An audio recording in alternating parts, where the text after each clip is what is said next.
Carlos San Juan y junto a mis compañeros Joaquín Calve y Benjamín Ortuya vamos a presentar la evaluación número 3, que es el sistema CEP que usted nos tocó.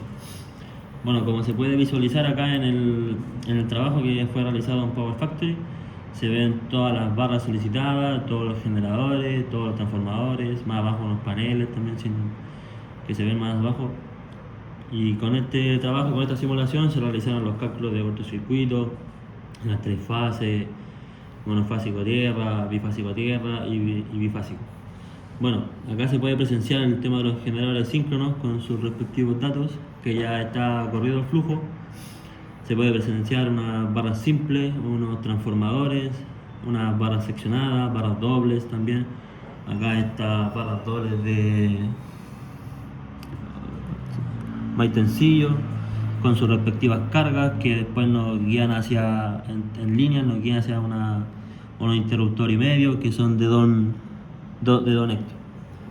Bueno, aquí en Don Héctor nos encontramos con una generación fotovoltaica en el cual genera en 23 kV y transmite, o sea, se conecta en 220 kV. Después de eso también tenemos unas líneas con circuitos dobles que se transmiten en 220 kV en unas torres doble igual. Posterior a eso nos conectamos desde Don Héctor hacia Punta Colorada, en el cual en Punta Colorada también encontramos una generación eólica que se conecta en 11 kV y distribuye al sistema en 220. Desde Punta Colorada nos conectamos hacia Pan de Azúcar, en el cual tenemos un capacitor y encontramos 4 cargas que están conectadas en el Pan de Azúcar. Bueno, profesor, como puede apreciar, se corrió el flujo, se aprecia que corre el flujo y se procede a hacer el cálculo de cortocircuito que nos pidió usted: trifásico, bifásico, monofásico a tierra y bifásico a tierra, el cual se calcula aquí con la IEC 60909 en trifásico, bifásico, monofásico a tierra y bifásico a tierra, el cual se ejecuta y nos muestra el cortocircuito en cada una de las barras. Con esto nosotros podemos graficar las barras. Por ejemplo, aquí tenemos el cortocircuito trifásico con el gráfico de las barras y con los datos que nos pidió, que es la corriente peak. Aquí podemos apreciar el cortocircuito bifásico, en el cual se generan el pique en las barras, la corriente pique en las barras.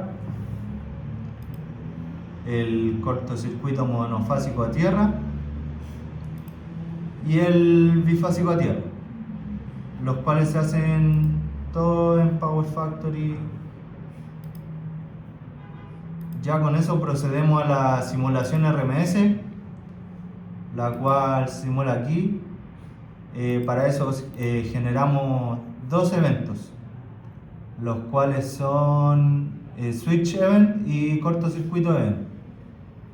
Estos se hacen en la línea Maitencillo Don Héctor al 30% de la línea. Usted pidió que el evento de cortocircuito fuera de 2,5 segundos al 30% de la línea y el de switch event fuera 120 milisegundos después del evento de cortocircuito. Por lo tanto queda en 2,62 segundos. Procedemos a ver la condición inicial del sistema, la cual es casi lo mismo que hacer correr el flujo, y esta es nuestra condición inicial del sistema. Entonces damos por iniciar la simulación, la cual debe durar 30 segundos como usted lo pidió. Se ejecuta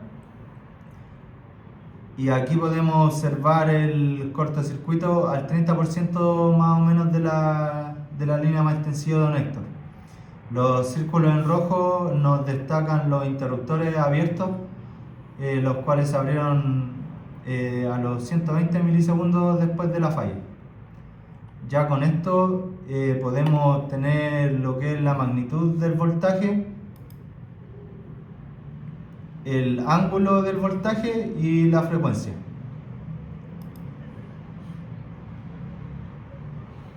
Aquí podemos observar el voltaje en P1, el cual se observa aquí que a los casi a los 2,5 segundos genera un pico hacia cero, y ya más o menos a los 2,62 segundos vuelve a retomar, ya que aquí es cuando activa el interruptor y deja fuera la línea del sistema. Y ya después de esto comienza a estabilizarse la magnitud del voltaje hasta ya retomarla para el funcionamiento normal. Aquí ya al final, a los 30 segundos, ya se retomó el voltaje. Aquí podemos apreciar el ángulo, el cual también a los 2,5 segundos se observa esta disrupción en la onda, que es producto de la falla, y ya a los 2,62 segundos más o menos trata de estabilizarse, ya que activó el interruptor y dejó fuera la línea, y se ve ya el ángulo del voltaje ya más estabilizado. Y lo mismo nos sucede con la frecuencia, la cual empieza en 50 Hz y a los 2,5 segundos más o menos tiene la disrupción hasta los 100 Hz más o menos, y a los 2,62 segundos retoma para ya volver a la frecuencia de 50 Hz.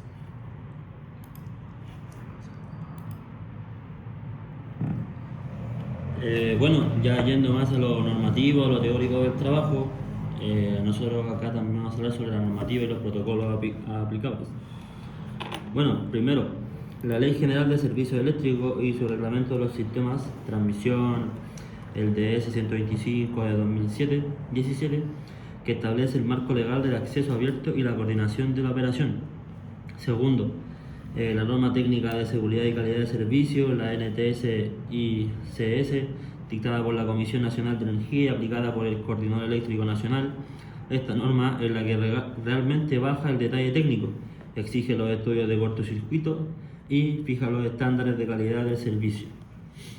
Y tercero, el procedimiento interno de interconexión de proyectos del coordinador, que es el que regula paso a paso que se conectan a una instalación nueva al sistema.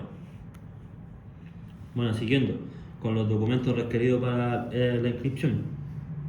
Para materializar esa conexión, el coordinador exige un set mínimo de documentos, que son 6.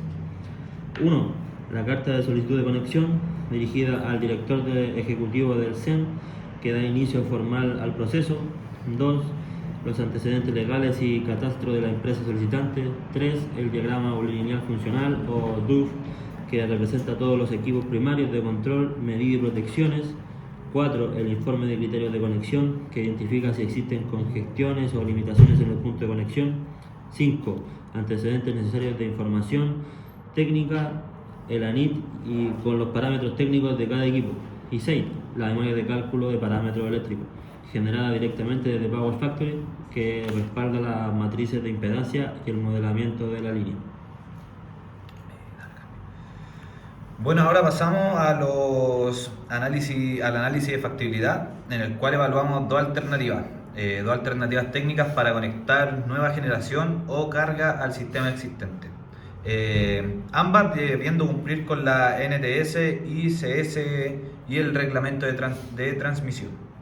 Bueno, la alternativa A es la conexión directa a la barra de 220 kV de Don Héctor, el cual su ventaja es clara. Tiene una menor inversión inicial y un plazo de ejecución más corto, ya que es fotovoltaico, pero tiene una contrapartida: aumenta más el aporte de corriente de cortocircuito en esa barra.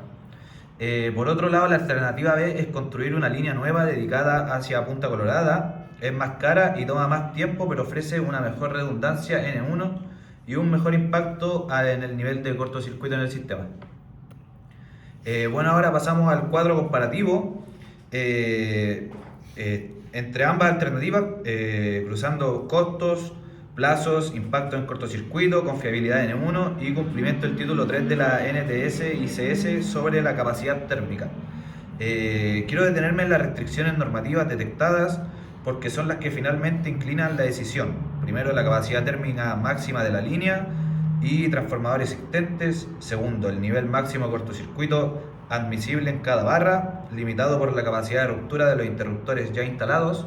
Y tercero, la exigencia de la redundancia N1 para instalaciones de transmisión zonal, que es un requisito reglamentario no opcional. Bueno, por último, la conclusión de la factibilidad. La alternativa recomendada es la alternativa B, la cual es de Punta Colorada, porque ofrece un mejor desempeño frente al criterio de redundancia N1 exigido por instalaciones de transmisión zonal. Genera un menor incremento del nivel de cortocircuito, evitando superar la capacidad de ruptura instalada. El mayor costo y plazo se justifican por la reducción del riesgo operativo y el cumplimiento más robusto de la NTS y CS. La factibilidad queda respaldada en la normativa vigente LGSE, Reglamento de Transmisión, y NTS y CS título 3 y 6. Bueno, en los equipos críticos y tipos de mantenimiento tenemos los transformadores de poder, el cual se le puede hacer un mantenimiento preventivo de inspección y limpieza, uno correctivo de reparación de fuga y uno predictivo de análisis de gases disueltos. En las líneas de transmisión de 220 podemos hacer un preventivo de revisión de aisladores y herraje, correctivo de reposición de conductor dañado y predictivo de termografía aérea y drones. Sistema de puesta a tierra, medición de resistencia de puesta a tierra en preventivo, en correctivo reparación de conexiones sueltas y en predictivo inspección termográfica de uniones. Los interruptores de poder en preventivo podemos hacer una prueba de tiempos de operación, en correctivo reemplazo de cámara de extinción y en predictivo análisis de firma de vibración.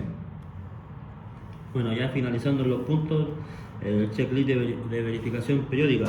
Todo ese mantenimiento se traduce en un checklist de trazabilidad, con responsables y frecuencias definidos para cada actividad, desde la inspección visual mensual de transformadores hasta la auditoría anual de cumplimiento de la NTS y CS, que reporta al Coordinador Eléctrico Nacional. Esto no es un detalle menor, es lo que permite demostrar ante una fiscalización que el sistema se mantiene conforme a la norma. Bueno, aquí presentamos la carta Gantt. Así se organiza el proyecto en el tiempo a lo largo de 7 semanas. Primero el modelamiento en Power Factory y luego el estudio de flujo de carga y cortocircuito. También la simulación dinámica de RMS, la coordinación de protecciones, la elaboración de la documentación normativa e inscripción al TENCEN y finalmente la revisión y la entrega. Bueno, ahora como conclusión del trabajo realizado, para concluir 6 ideas más o menos centrales. El sistema en 220 kV en el estudio opera con un perfil de tensión normal en el caso base a 0,97 y 1,1 pu. También la simulación dinámica RMS confirma la estabilidad transitoria entre una falla trifásica en el acoplamiento main-tensivo de Néctor. El sistema se recupera y se estabiliza ante los 15 segundos. También el nivel de cortocircuito decrece de la distancia eléctrica de la generación, lo que condiciona el dimensionamiento de interruptores y los ajustes de protección. La alternativa B, línea dedicada a Punta Colorada, resulta más factible para su mejor cumplimiento del criterio N1 y un menor impacto en cortocircuito. El cumplimiento normativo es transversal a todo el ciclo: diseño, conexión, operación y mantenimiento. Eso es nuestro trabajo. Muchas gracias por la atención y eso.